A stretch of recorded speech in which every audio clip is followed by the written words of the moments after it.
sa deuxième édition. Après le succès de la première édition, portée par l'association La Boîte à Malice, Causon Écran est fière de reprendre le flambeau et de vous proposer une soirée qui mettra à l'honneur les jeunes talents de l'UM.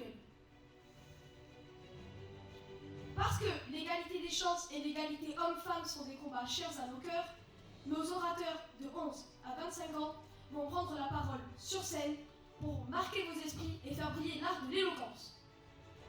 Merci à la Cité éducative, à nos partenaires de la ville de Lunel ainsi qu'à l'ANCT de nous donner les moyens de prouver que l'on peut débattre sans armes et que le meilleur moyen d'éviter les conflits sera toujours notre capacité à parlementer, à argumenter ainsi qu'à écouter son prochain. Ce soir, la nouvelle génération slamera pour vous et s'opposera également en joute verbale dans une première partie, puis s'opposera amicalement pour le grand concours d'éloquence dans une seconde partie. Malgré le jury ici présent, nulle défaite n'est possible ce soir, car comme le disait Churchill, le succès n'est pas final, l'échec n'est pas fatal, c'est le courage de continuer qui compte. Cher public, je vous souhaite une belle soirée et que vive l'art de l'éloquence!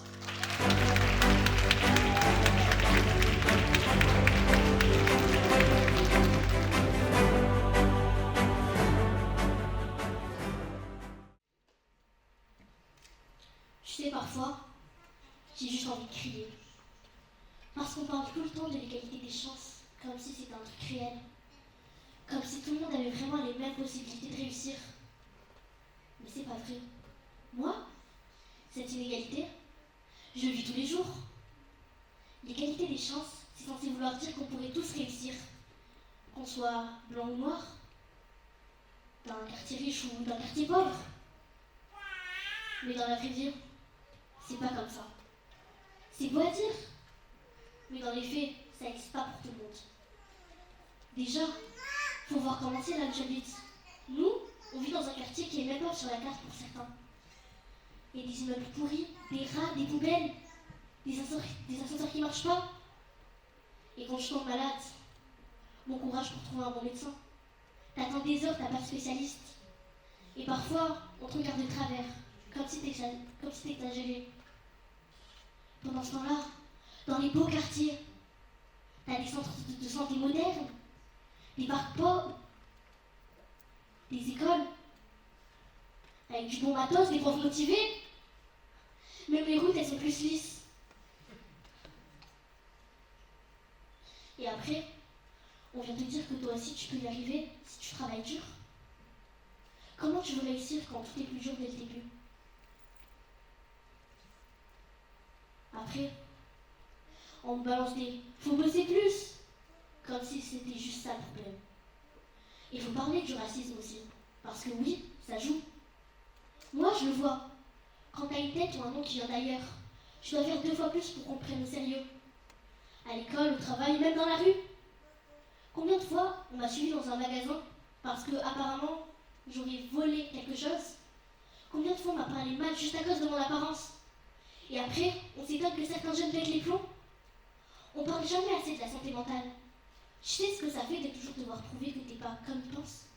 Que t'es pas bête, pas feignant, pas dangereux? Tu grandis avec une pression énorme sur les épaules. Et t'as pas droit à l'erreur.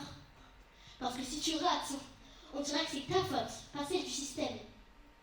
Et pendant ce temps-là, t'as les jeunes qui habitent dans les quartiers riches. Eux, ils n'ont pas à penser à tout ça. Eux, ils n'ont pas à se battre pour exister. Ils ont juste à suivre le chemin déjà tout tracé. Et je dis pas que c'est de leur faute. Je dis juste que c'est pas équitable. Moi, je veux qu'on arrête de faire semblant. Je veux qu'on arrête de dire que tout le monde a les mêmes possibilités de réussir alors que c'est faux. Il y a des gens qui naissent dans des situations qui les cassent avant même qu'ils aient commencé à vivre.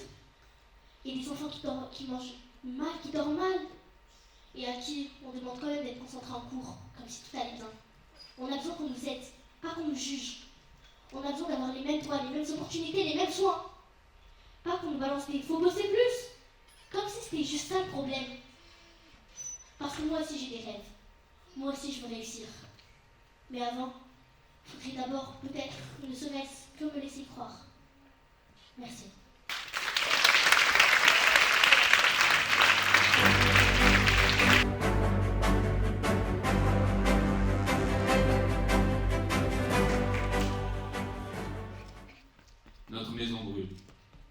Jacques Chirac a prononcé ces mots en 2002. Et je vais les reformuler. Notre égalité brûle, et nous regardons ailleurs. Notre fraternité mutilée, notre égalité non respectée, en inventant des lois débiles pour nous séparer. Comme l'a dit Philippe de Macédoine, diviser pour mieux régner. Et les réseaux sociaux, les médias, les journaux sont les Philippe de notre ère. Évolution.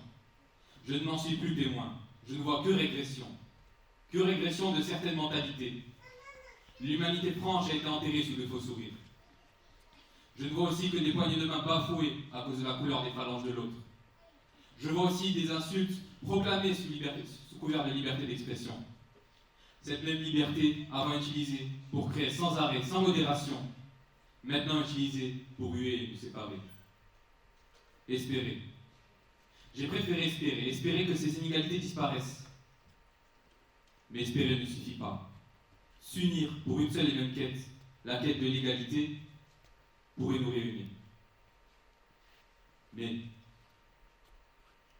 moi, je parle pour ceux qu'on ne peut pas entendre et qu'on ne veut pas voir, qu'on classe d'un soupir, et on ne esquisse même pas un sourire, sauf le sourire moqueur des gens sans cœur. Mais s'unir pourrait rimer avec réussir, pour achever la grande quête qui est l'égalité.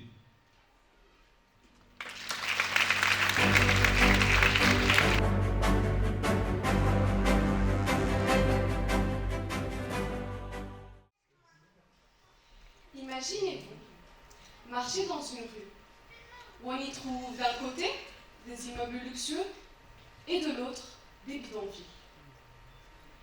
Ce contraste entre riches et pauvres n'est pas qu'une image. Il reflète des inégalités qui touchent notre société et menacent notre cohésion interne. Il nourrit la polarisation, les tensions entre différents groupes sociaux et met en danger notre stabilité collective. Réduire cet écart qui divise notre société est crucial pour construire un monde plus juste, plus égalitaire, mais surtout plus solidaire. 10%. Vous savez à quoi cela correspond ? Il s'agit des 10% les plus riches qui détiennent plus de la moitié des richesses nationales, alors que plus de 50% des plus pauvres se partagent moins de 10% du gâteau. Ces inégalités ne sont pas qu'une question de chiffres. Elles se traduisent par des destins inégaux. Certains naissent entourés d'opportunités. Prenons l'exemple de Donald Trump. Il n'est pas devenu milliardaire par la seule force de son travail, non. Il est le fils d'un promoteur immobilier et a hérité d'une fortune colossale. Cette richesse, loin d'être redistribuée, lui a servi de tremplin pour construire sa réussite et accéder à la tête de la première puissance mondiale.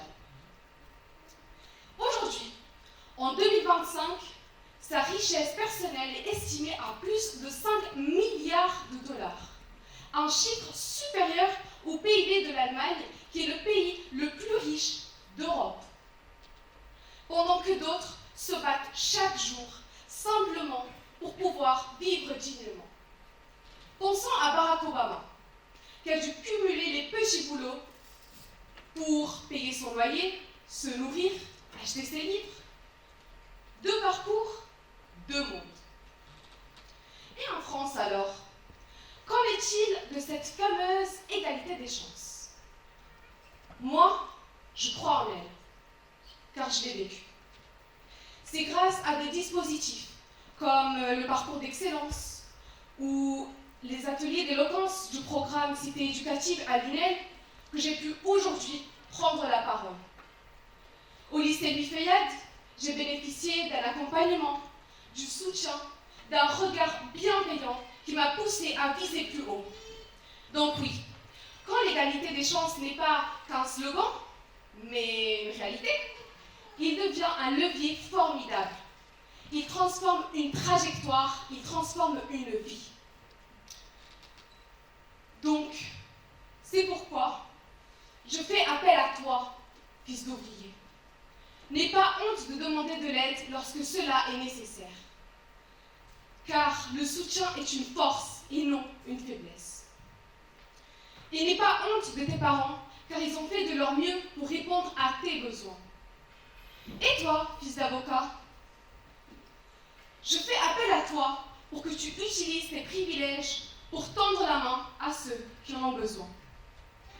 Et enfin, je fais appel à toi, cher public qui m'écoute aujourd'hui. Je fais appel à toi pour que tu utilises ta voix pour celle de ceux qui n'en ont pas.